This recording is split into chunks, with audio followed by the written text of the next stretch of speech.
আপনার নাভিতে কি তিল আছে? পাত্রের মুখে এমন প্রশ্ন শুনে ভরকে যায় মিষ্টি। ছেলেপক্ষ তাকে দেখতে এসেছে। তখন আলাদা ঘরে কথা বলতে দেয়া হলো। যখন আলাদা ঘরে কথা বলতে দেয়া হলো তখন আকস্মিক এমন প্রশ্নে বোকা বনে যায়। মিষ্টি ফ্যালফ্যাল চোখে ছেলেটার দিকে তাকায়। ছেলেটা ধমক দিয়ে বলে, এই মেয়ে, কথা বলছো না কেন? কি বলবো? মিষ্টি বোকার মতো প্রশ্ন করে বসে। সামনে থাকা ছেলেটা এবার অনেকটাই রেগে যায়। কিছুটা রাগ মিশ্রিত গলায় বলে, তোমার নাভিতে কি তিল আছে? মিষ্টি নাভিতে হাত দেয়। তিল আছে কিনা ভাবতে থাকে, তারপর চট করেই বলে ওঠে, আপনি কিভাবে জানলেন? অসভ্য মেয়ে। ছেলেটার এক মুহূর্তের জন্য অপেক্ষা করে না, রুম থেকে বের হয়ে সোজা ড্রয়িং রুমে চলে আসে। ড্রয়িং রুমে ছেলেটির বন্ধু আরমান, মিষ্টির বড় ভাই মমিন চৌধুরী ও ভাবি ইরার সাথে বসে কথা বলছিল। রাহুল এসে আরমানকে বলল, আরমান চল, আমরা এক্ষুনি বের হয়ে যাব। আরমান বলল, ফাইনাল কথা বলে যাবি না? কোনো ফাইনাল কথা নেই, আমি ভুল করেছিলাম এখানে মেয়ে দেখতে এসে। তারপর রাহুল মমিন সাহেবের দিকে তাকিয়ে বলল, ভাইজান, আমি এক্সট্রিমলি সরি, আপনার বোনকে দেখতে এসে আপনার মূল্যবান সময় নষ্ট করেছি। দয়া করে আপনার বোনকে অন্য জায়গায় বিয়ে দিয়ে দিন। আমার পক্ষে আপনার বোনকে বিয়ে করা পসিবল না। রাহুলের মুখে এমন কথা শুনে মিষ্টির ভাবি ইরা বেগম বলল, ভাই কি হয়েছে, আমাদের কি একটু বলা যাবে? আমার ননদ কি কোনো ভুল করেছে? আপনার ননদ কোনো ভুল করেনি, আপনার ননদকে দেখতে এসে ভুল আমি করেছি। আরমান চল বলেই রাহুল এবং তার বন্ধু আরমান ড্রয়িং রুম থেকে বের হয়ে গেল। মিষ্টির ভাবি এবং বড় ভাই অবাক হয়ে যায়। হঠাৎ কি হলো বুঝতে পারছে না। ইরা বেগম বলল, নিশ্চয় তোমার বোন উল্টোপাল্টা কিছু বলেছে। না হয় এত ভালো পাত্র যে কিনা নিজে থেকে মিষ্টিকে দেখতে আসলো, সে আবার নিজ থেকে চলে গেল। তুমি একটু মিষ্টির সাথে গিয়ে কথা বলে দেখো তো ঘটনাটা কি। ইরা মিষ্টির সাথে কথা বলার জন্য মিষ্টির রুমের দিকে গেল। মিষ্টির রুমে এসে দেখলো মিষ্টি তখনও খাটের উপরে বসে আছে। ইরা ভাবি মিষ্টির পাশে বসে বলল, রুমে কি কথা হলো? রাহুল এমন রেগে চলে গেল কেন? জানি না ভাবি, হঠাৎ করে আমাকে ধমক দিয়ে চলে আসলো। কিছু কথা হয়নি। মিষ্টি বিড়বিড় করে বলল, হয়েছে, তোমাদের মাঝে কি কথা হয়েছে? যে ছেলেটা তোমাকে পছন্দ করলো, নিজেই প্রস্তাব নিয়ে আসলো, সে হঠাৎ চলে গেল কেন? মিষ্টি বিরক্ত নিয়ে বলল, আমার নাভিতে তিল আছে কিনা জানতে চেয়েছিল। আমি তখন বললাম, আপনি কিভাবে জানলেন? তখনই আমাকে অসভ্য বলে চলে গেল। ইরা মিষ্টির ভাবি বেশ কিছুক্ষণ ভাবে, তারপর মিষ্টির দিকে তাকিয়ে বলে, এটার কারণ দুইটা হতে পারে। প্রথম কারণ, ছেলেটা নাভিতে তিল থাকা মেয়েদের পছন্দ করে না, অথবা দ্বিতীয় কারণ, তোমার নাভিতে তিল আছে এটাকেও ছেলেটাকে বলেছে, আর তুমি যখন স্বীকার করেছো তখন ছেলেটা ভেবে নিয়েছে তোমার সাথে কোনো ছেলের সম্পর্ক আছে, আর গভীর সম্পর্ক। এখন এটা বলো, তোমার নাভিতে তিল আছে এটা অন্য কেউ কিভাবে জানলো? মিষ্টি বোকার মতো ভাবির মুখের দিকে তাকিয়ে থাকে। এই এক সমস্যা। ইরা ভাবি সাইকোলজির স্টুডেন্ট ছিল, অল্পতে থেকে কলকাতা চলে যায়। মিষ্টি ধীর গলায় বলে, আমি জানি না, নিজে কখনো তিলটাকে ঠিকমতো লক্ষ্য করিনি। অন্য কারো জানার কথা আসছে কোত্থেকে? হতে পারে ছেলেটা আন্দাজ করে কথাটা বলেছে। ইরা ভাবি আবার একটু চিন্তা করে বলে, কখনো না, অন্যটাই হয়েছে। কেউ ছেলেটাকে বলেছে তোমার নাভিতে তিল আছে, আর এটার কারণেই বিয়েটা ভেঙে গেল। যাও, ফ্রেশ হয়ে কোথাও থেকে ঘুরে আসো, আর এসে আমাকে সত্যিটা জানাও কারো সাথে সম্পর্ক আছে কিনা। ভাবি বিরক্ত হয়ে রুম থেকে বেরিয়ে যায়। এই এক সমস্যা, নামটা মিষ্টি হলেও সবসময় মিষ্টি থাকতে পারে না, একটুতেই সব কিছুতেই বিরক্ত হয়। তারপর মিষ্টি ড্রেসিং টেবিলের সামনে থেকে ছোট্ট একটা আয়না নিল। আয়নাটা নিয়ে বাথরুমে ঢুকলো।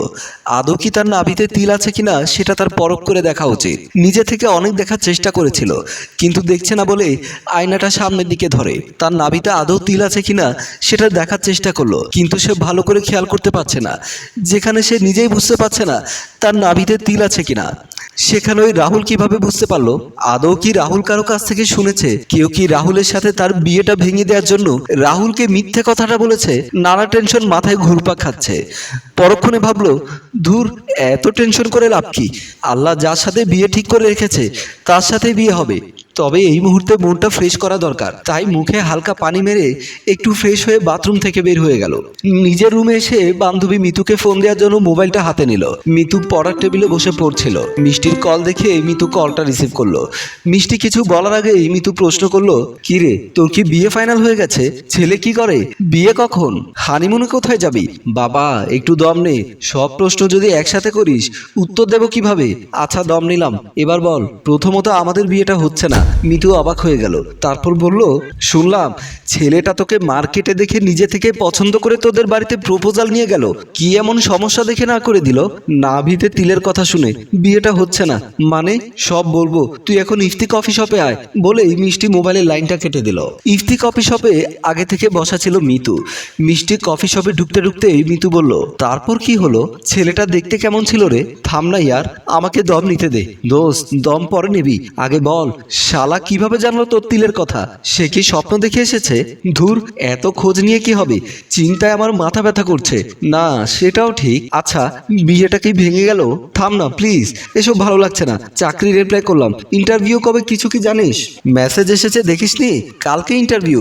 মিতুর কথায় মিষ্টি ফোনটা বের করে। হ্যাঁ, মেসেজ এসেছে, ইন্টারভিউর জন্য ডাকা হয়েছে। তারপর মিষ্টি মিতুর কাছে জানতে চাইলো, তুই কি কাল যাচ্ছিস ইন্টারভিউ দিতে? যাব। আচ্ছা, এখন কফির অর্ডার দে। রাতে মিষ্টি যখন নিজের রুমে শুয়েছিল তখন ওর ভাবি ওর জন্য এক গ্লাস দুধ নিয়ে ওর রুমে আসলো। ধর, এটা খেয়ে নে।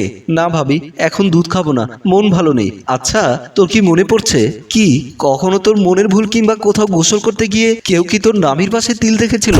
এবার জান্নাত কিছুটা বিরক্ত হয়ে বলল, সেই সকাল থেকে নাভির পাশে তিল নিয়ে পড়ে আছো, এখন ওসব বাদ দাও তো ভাবি। কাল সকালে চাকরির ইন্টারভিউ দিতে যেতে হবে, বাদ দিতে বললেও তো দেয়া যায় না। এজন্যই বলি, মেয়েদের সব সময় পর্দা করা দরকার। কখন কোথায় কি করতে গিয়ে কাকে নাভির পাশে তিল দেখিয়েছিস, এখন বিয়েটা ভেঙে গেল।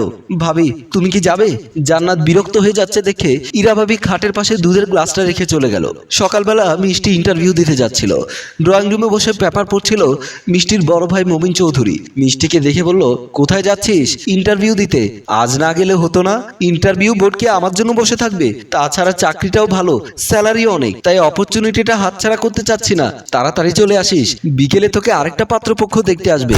ভাইয়ের মুখে আরেকটা পাত্রপক্ষের কথা শুনে মিষ্টি বলল, না করে দাও, এখন আমি বিয়ে করছি না, আগে লাইফটা বিল্ড আপ করি। কারণ মিষ্টির মনে একটাই প্রতিজ্ঞা, রাহুল তাকে কেন অ্যাভয়েড করলো। নাভির পাশে তিলের রহস্যটা উদ্ঘাটন না করা পর্যন্ত মিষ্টি বিয়ে করবে না। তাই আর কোনো কথা না বাড়িয়ে মিষ্টি ইন্টারভিউ দিতে চলে গেল। ইন্টারভিউ দিতে এসে মিষ্টি দেখতে পেল মিতু অফিসের বাইরে একটা বেঞ্চের উপরে বসে আছে, পাশে আরেকটা ছেলে। দেখে বোঝা যাচ্ছে ছেলেটাও ইন্টারভিউ দিতে এসেছে। মিষ্টিকে দেখে মিতু বলল, আসতে এতক্ষণ লেট করলি কেন? তোর জন্য কি ইন্টারভিউ বোর্ড বসে থাকবে? আর বলিস না, রাস্তায় এত গাড়ি, কিন্তু গন্তব্যস্থলে আসার কোনো গাড়ি পাচ্ছিলাম না। কথা না বাড়িয়ে এখানে বস। মিতুর পাশে বসা ছেলেটি বলল, উনি এখনই এসে সামনে বসবে কেন? মিতু ছেলেটির দিকে তাকিয়ে বলল, আপনার সমস্যা কি? আমার বান্ধবী আমার স্থল ইন্টারভিউ দিতে যাবে, প্রয়োজনে আমি পরে যাব, তাই বলে সিরিয়াল না ধরে এসে মাত্রই যাওয়াটা অন্যায়। আপনার সমস্যা হলে আমার বান্ধবীর পরে আপনি ঢুকিয়েন, আমি সবার পরে যাব। বলেই মিতু মিষ্টিকে তার পাশে বসিয়ে দিল। এমন সময় ইন্টারভিউ বোর্ড থেকে বোরকা হিজাব মেকআপ করা একটা মেয়ে ইন্টারভিউ দিয়ে বের হয়ে গেল। মেয়েটির পেছন পেছন পিয়ন এসে বলল, নেক্সট আসুন। মিষ্টি মিতুর দিকে তাকিয়ে বলল, তুই না গিয়ে আমাকে আগে পাঠাচ্ছিস কেন? তুই আমার চাইতেও ব্রিলিয়ান্ট, তুই আগে গিয়ে ইন্টারভিউ দিয়ে এসে আমাকে কিছু ধারণা দিস, যাতে আমার কোনো প্রবলেম না হয়। প্লিজ দেরি করবেন না, তাড়াতাড়ি আসুন। মিষ্টি ইন্টারভিউ বোর্ডের ভেতরে ঢুকে গেল। ভেতরে ঢুকেই মিষ্টি চমকে উঠল। ইন্টারভিউ নেওয়ার জন্য অফিসারের চেয়ারে বসে আছে রাহুল। রাহুল মিষ্টিকে দেখে বসা থেকে দাঁড়িয়ে তোতলিয়ে বলল, তুমি? মিষ্টি অবাক হয়ে বলল, হ্যাঁ আপনি। দেখুন, এখানে আপনি পাত্রী দেখতে আসেননি, আমিও পাত্রের সাথে বিয়ের ইন্টারভিউ দিতে আসেনি। আপনি প্রশ্ন করবেন, আমি আপনার মনোপুত উত্তর দিতে না পারলে আমার চাকরি হবে না, সুতরাং নো এক্সকিউজ। রাহুল এবার নিজেকে সংযত করে বলল, প্লিজ বসুন।